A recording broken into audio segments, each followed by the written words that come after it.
Friends, स्वागत है आप सभी का हमारे YouTube channel everything for exam. पहले कि आपने देखा होगा कि सिग्नल सिस्टम्स की ऑलरेडी 2 सीरीज अपलोड हो चुकी हैं। अभी हम पढ़ेंगे signal classification and properties part 1। Signal system के बेसिकली बहुत अच्छे क्वेश्चंस आते हैं जिसमें प्रॉपर्टीज पूछी जाती है, सिस्टम क्लासिफिकेशन पूछे जाते हैं। तो ये क्वेश्चंस आप करें और एग्जाम में इसी तरीके का पैटर्न मिलेगा आपको ईएन जेएन में। तो हम सबसे पहले फर्स्ट क्वेश्चन देखते हैं, which of the following signal are monotonic in nature. Monotonic में या तो वो इंक्रीजिंग हो या फिर डिक्रीजिंग हो, तो वो सिग्नल कौन सा होगा? Option A 1 minus expression minus t, option B, option C, option D. अब इसका आंसर कौन सा करेक्ट है? ऑप्शन ए इसका करेक्ट है। ऑप्शन ए में क्या दे रखा है हमको? 1 माइनस एक्सपोनेंशियल ई की पावर माइनस टी। अगर हम इस फंक्शन को देखें तो जितने भी सारे अदर फंक्शन दे रखे हैं, all other function have the periodic element. Periodic element कैसे? जैसे साइन की फंक्शन दे रखा है, यहाँ पे tan दे रखा है, यहाँ पे cos दे रखा है।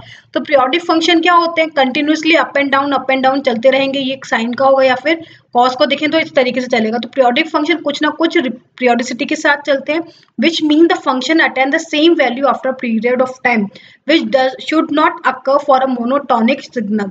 मोनोटोनिक फंक्शन वो होते हैं जिसमें एट अ टाइम एक ही बार वो वैल्यू आती है, दोबारा वो वैल्यू रिपीट नहीं करते, उनको क्या बोलते हैं?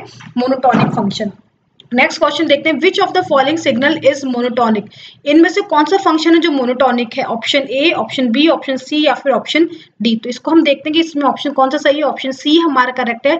Sine square 2t plus cos square 2t minus 2t। इसका ऑप्शन क्यों है? अगर हम cos square plus sine square को देखें तो उसका आंसर क्या हो जाएगा? इसका आंसर हो जाएगा 1। Sine square plus cos square 1 और ये क्या है? Minus 2t। तो 1 minus 2t which show strictly decreasing function. ये फंक्शन क्या है? स्ट्रिक्टली डिक्रीजिंग है। अगर इसको देखें तो ये पीरियोडिक है, ये भी क्या है? पीरियोडिक है। टी क्यूब क्या जाएगा? एक इंक्रीजिंग फंक्शन को शो करेगा। तो इंक्रीजिंग फंक्शन में हम कांस्टेंट कोई टर्म माइनस करें तो ऑलवेज वो क्या जाएगा? इंक्रीजिंग टर्म में जाएगा। लेकिन ऑप्शन सी को देखें तो ऑप्शन सी क्या एक डिक्रीजिंग फंक्शन है। तो मोनोटोनिक एक जो डिक्रीजिंग वैल्यू जाएगी वो एक बार ही आएगी। तो इसलिए ऑप्शन सी हमारा क्या है? करेक्ट है। Sine square 2t plus cos square 2t minus 2t function क्या है? मोनोटोनिक फंक्शन है। Next, for the signal xt log cos a pi t plus d for a equals to 50 hertz, what is the time period of the signal if the periodic। ये question हमको दे रखा है, कि log function है। तो log का जो दे रखा है इसकी a की जगह जो कांस्टेंट वैल्यू वो क्या है? हमारी 50 हर्ट्ज है। तो इस 50 हर्ट्ज को अगर हम यहाँ पे पुट करें a 50 पे, तो इसका टाइम पीरियड क्या होगा? अगर ये सिस्टम क्या है, फंक्शन क्या है हमारा? पीरियोडिक है। तो option A B C D में से हमको फाइंड आउट करना है कि क्या इसका पीरियोडिसिटी होगा, क्या इसका टाइम पीरियड है। तो ऑप्शन डी इसका करेक्ट है। टाइम पीरियड क्या होगा हमारा? टाइम पीरियड होगा 2 पाई बाय ओमेगा जो रखते हैं हम। तो ओमेगा की जगह यहाँ पे क्या है हमारा? 50 पाई है। तो 50 पाई की जगह ए की जगह हम क्या रखेंगे? ए की जगह हमने क्या रखा? यहाँ पे 50 रखा। तो ए की जगह क्या रख दिया? 50 और यहाँ पे क्या पाई दे रखा है। तो ये टर्म जो है ये क्या है? Omega plus D. तो ये जो ओमेगा है, तो ओमेगा क्या हमारा? ए पाई है। तो ए पाई को रख दो 2 पाई बाय डिवाइडेड बाय 50 पाई। तो इसको कैंसिल आउट करो तो 1/25। तो 1/25 को हम कह सकते हैं 0.04 सेकंड। तो ऑप्शन इसका कौन सा करेक्ट है? ऑप्शन डी इसका करेक्ट होगा 0.04 सेकंड। ये हमारा क्या है? Correct answer. ये सिस्टम क्या है? पीरियोडिक है और इसका टाइम पीरियड क्या होगा? 0.04 second. Next, what are the steady states value of the signal. इस जो फंक्शन दे रखा है इसके स्टडी स्टेट वैल्यू क्या होगी? 1 माइनस एक्सप्रेशन ई की power minus T plus 1 plus के इंटू एक्सप्रेशन माइनस के इंटू टी। तो इसका ऑप्शन कौन सा करेक्ट होगा? ए बी सी डी, चारों ऑप्शन में हमको देखना करेक्ट क्या होगा। तो ऑप्शन डी इसका करेक्ट है। ऑप्शन डी क्या होगा? अगर हम इसकी लिमिट ले, अगर ये इन्फिनिटी तक जाता है तो इसका क्या होगा? अगर हम इसको टी की पावर इन्फिनिटी पुट करते हैं, इसमें फर्स्ट एक्सप्रेशन में हमने यहाँ पे पुट करा इन्फिनिटी, तो माइनस टी अगर इन्फिनिटी तक जा रहा है तो इसकी वैल्यू क्या हो जाएगी?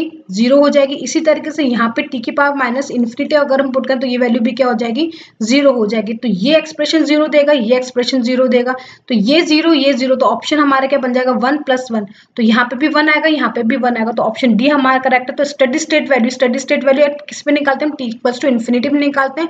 और इनिशियल वैल्यू निकालनी होती है तो टी इक्वल्स टू क्या रखते हैं हम? 0 होता है। तो स्टडी स्टेट पे हमको टी इक्वल्स टू इन्फिनिटी अगर हम पुट करते हैं तो टी इन्फिनिटी पुट करने पे ये एक्सप्रेशन कैसे देगी? 1 और 1 देगी। तो ऑप्शन डी इसका करेक्ट है। कंसीडर लिमिट अगर टी अगर इनफिनाइट पुट करें तो दोनों ही ऑप्शंस में हमको क्या देगा? 1/1 देगा। Next, for the bounded function if the integral of the function from minus infinity two plus infinity defined and time definite. अगर कोई फंक्शन बाउंडेड है तो अगर माइनस इन्फिनिटी से अगर इन्फिनिटी होगा उसको मैं इंटीग्रेट कर रही हूँ तो फंक्शन हमेशा ही डेफिनेट होगा और फाइनाइट होगा, जरूरी है कि नहीं? यस है, नेवर है, not always, not none of the mention. तो उसका ऑप्शन क्या होगा? जैसे अगर हम फंक्शन ले तो जरूरी नहीं है कि अगर वो बाउंडेड है तो हमको डेफिनेट वैल्यू ही दे, तो ऑप्शन सी इसका करेक्ट है, नॉट ऑलवेज। ऐसा क्यों है? अगर हम स्टेप फंक्शन ले, स्टेप फंक्शन की एक पर्टिकुलर वैल्यू, सपोज हमने y इक्वल टू 2 लिया, y इक्वल टू 2 लिया तो इसकी constant value y equal to 2 चलेगी, लेकिन ये बाउंडेड तो नहीं है। लेकिन अगर हम कोई वैल्यू इसलिए कि e की पावर माइनस एक लिमिट में आके क्या बन जाएगा? बाउंडेड बन जाएगा, फाइनाइट वैल्यू वो हमको दे देगा।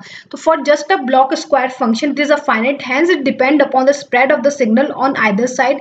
If the spread is finite the integral will be finite. अगर इसका स्प्रेड फाइनल है तो इसका इंटीग्रल भी क्या आएगा? फाइनाइट आएगा। तो जरूरी नहीं है कि हमारा बाउंडेड फंक्शन हमको हमेशा क्या दे? डेफिनेट वैल्यू ही दे। तो हमारा अगर फंक्शन की उस पर डिपेंड करता है कितना उसका स्प्रेड है, कितना उसकी वैल्यूज है, उस पर डिपेंड करता है कि फंक्शन की जो वैल्यू होगी वो फाइनाइट आएगी कि नहीं आएगी।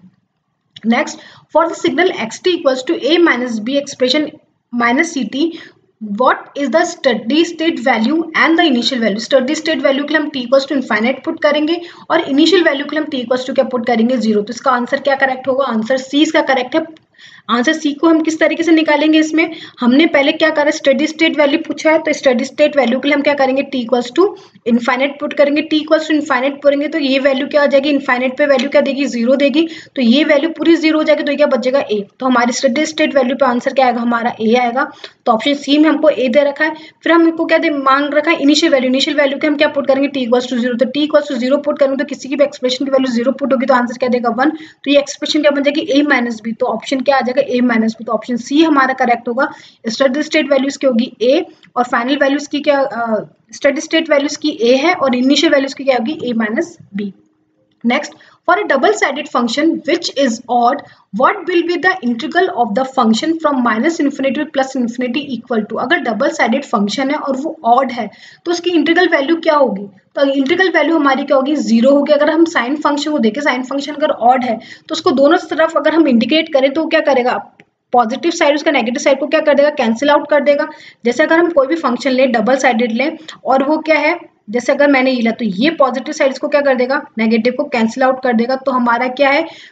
एफ एक्स माइनस एक्स जो निकालते हैं माइनस एफ एक्स होता है, तो उसको जब इंटीग्रल करते हैं तो बोथ साइड हमको क्या कर देते हैं? कैंसिल आउट कर देते। तो ओवरऑल हमारा आंसर क्या आता है? 0 आता है।